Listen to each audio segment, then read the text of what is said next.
May diferensya. Ang alam ng mami niya, si Ploy ang may diferensya, hindi si Kem. Tapos? Ngayon yung, Anong diferensya?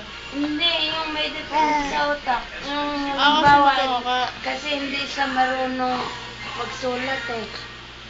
Hindi siya marunong magsulat. Kasi magkamukha sila.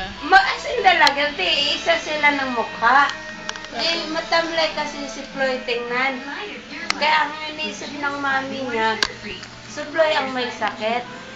Nga, pinapainom ng mami niya ng gamot. Oh. Ang sumasalo si Kem. Kasi si Kem nga naman ang may sakit. Para tandaan na mayroon silang may sakit yung isang anak niya. Nilagyan siya ngayon ng salamin. Nilagyan ng salamin si Ploy. Kasi ngayon, si Kem din may gusto sa lalaki. Di ba, yung lalaki nakagusto kay Kem, tapos si Kem na nakagusto ng lalaki. Yung si Ploy, ang laking gusto ng lalaki. Yung si Ploy ang may sakit. Hindi si Kem nga. Ah, Si